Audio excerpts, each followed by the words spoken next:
So quickly, the truth about Andrey Santos to Manchester United that no one is talking about. I'll be brief about this, but before I brief, I want to quickly give you a breakdown history of Man U midfielders of recent, the past history down to recent. Now, quickly, during the era of Ferguson before he left, of Morufellani and the rest, Anderson, yeah, big names. And down the line also we have Schweinsteiger that's coming down, you know, to 2026. I'm bringing it down. We have the likes of Schweinsteiger. We also have Paul Pogba coming back, and then towards those era where they have managers, back to back like that. We have Van de Beek. I think Fred cost Man U, I think it's 52 million pounds, yeah, if I remember. Then also we have Van de Beek, that's 40 million pounds, if I could still remember.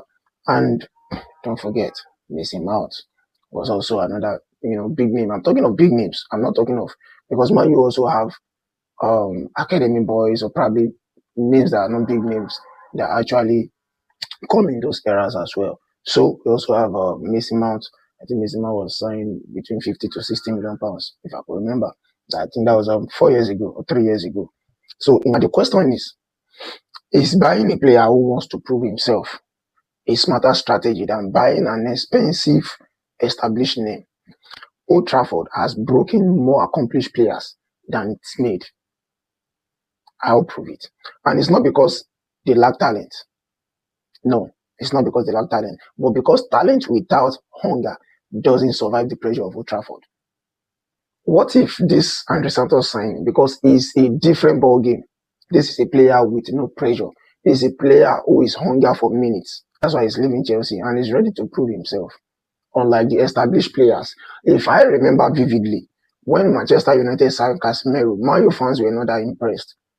Majority of them were like, "Oh, this guy is almost as it's the life of his career."